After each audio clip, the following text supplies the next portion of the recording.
Ever wonder what's actually keeping your floating dock on top of the water? Or my kayak with my big puppy Diego? Most lake homeowners have no idea. They just assume it floats and never think about it again. But understanding how your dock floats is actually really important because the wrong flotation system for your lake can mean an unstable dock, a safety hazard, or a very expensive repair bill down the road. I'm PJ from Pennevale Docks. I'm an engineer and I help lake homeowners figure out exactly what dock system their shoreline needs before they spend a dime. Let's break this down. There are several variations of floating docks. Today we will cover the modular cube floats, frame and float types, and concrete floating blocks. They all provide buoyancy so the dock rises and falls with the water level. There are two main ways floating docks stay on the water. The first is modular float systems. These are individual float units, usually made from plastic that connect together to form the dock surface. Each float unit is either air-filled or foam-filled inside. The second is frame-over float systems. These have a structural frame on top with separate large flotation units mounted underneath. Think of it like a raft sitting on top of dedicated floats. Let's talk about each one. Air-filled floats are exactly what they sound. The float is hollow inside and filled with air. That trapped air is what creates the buoyancy that keeps your dock on top of the water. They're common, they're relatively affordable, and they work well until they don't. Here's the problem. If an air-filled float develops a crack, a seam failure, or a puncture, water gets in. And when water gets in, that float loses buoyancy. Depending on how bad the damage is, the float can partially or fully sink. When that happens, your dock becomes uneven and unstable. One section sits lower than the rest. Walking on it feels wrong, and in a worst-case scenario, it becomes a genuine safety hazard. What makes this really tricky is that it's often hard to detect early. The damage might be underwater. The float might be losing buoyancy slowly over weeks or months before you notice something is off. By the time it's obvious, you've already got a problem on your hands. One more thing worth understanding, how modular floating docks actually connect together. The individual float units are connected by engineered pins and connectors that span the full joint between sections. This is important because the floating dock is constantly moving. Waves, current, people walking on it, boats bumping against it. All of that movement creates force. And if that force concentrated at a single point, it would eventually weaken and fail the connection. Engineered connector system spreads those forces evenly across the entire joint. No single point takes all the stress. The whole connection shares the load. It's a smart design. But like anything mechanical, those connections should be inspected regularly. Look for connectors that have worked loose, show signs of wear, or are cracked. Catching a connection issue early is a simple fix. Ignoring it long enough can mean a dock section separated when you least expect it. Now here's one that surprises almost everybody. Concrete floats. Yes, concrete. The same basic material used to build roads and buildings. Here's how it works. The float is constructed from a thin shell of concrete that is engineered to be buoyant despite its weight. Think of it like a boat hull.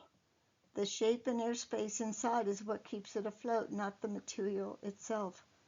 So why would anyone choose a concrete float over plastic? One word, mass. Concrete floats are heavy, and that mass is actually a huge advantage in rough water conditions. When waves hit a concrete float system, it doesn't get pushed around easily. It stays put. It stays stable. If your water has significant wave action from wind, boat traffic, or an exposed shoreline, concrete floats are worth a serious look. They're not right for every situation, but for rough water, they're one of the best options available. Foam-filled floats solve a sinking problem by filling the inside of the float with solid foam, usually expanded polystyrene or polyurethane. You've seen expanded polystyrene before. It's the white foam material used in coffee cups and packaging. Because the inside is solid foam instead of air, a puncture or crack doesn't cause the float to sink. The foam keeps it buoyant even if the outer shell is damaged. That's a meaningful advantage over air-filled floats. The other main floating dock system is frame over float.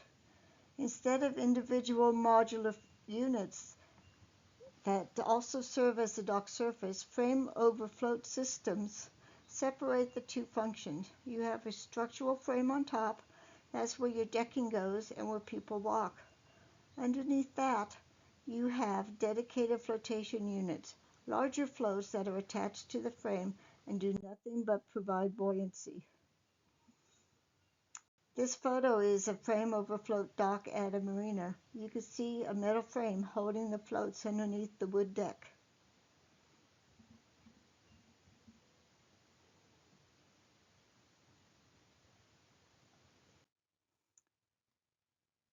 Load rating. Every dock system has a maximum load it's designed to handle safely.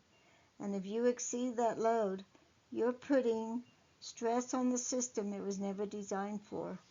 Load rating covers three things: the weight of the dock structure itself, the weight of the decking material, and the live load, meaning people, furniture, equipment, and gear on the dock at any given time.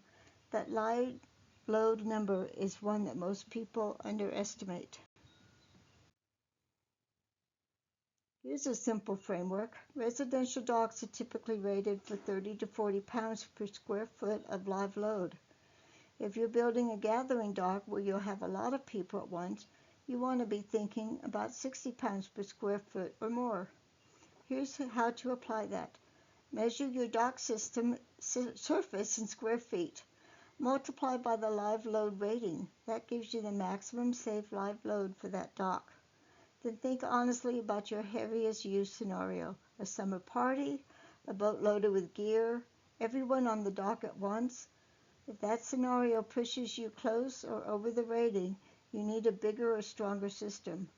Frame over float systems generally handle heavier loads better than standard modular float systems. That's one of their key advantages. So let's recap what we covered today. Which should you choose? Floating docks stay afloat through either modular float systems or frame over float systems. Airfield floats are affordable but vulnerable to damage that's hard to detect early. Foam-filled floats are more damage resistant, but the foam degrades over time. Concrete floats are the heavy-duty option, best for rough water because the mass keeps them stable. Frame over float systems are sturdier and handle heavier loads, good for larger or more heavily used docks. Load rating matters more than most people realize. Know your dock's rating and design for your heaviest use scenario. And inspect your connectors regularly. They're engineered well, but they're not maintenance free. I hope this helped you understand why heavy docks are able to float. If you'd like a free copy of the Lake Dock Starter Bundle with dock inspection checklist, scan the QR code above. Be sure and subscribe to my YouTube channel, and I'll see you in the next video.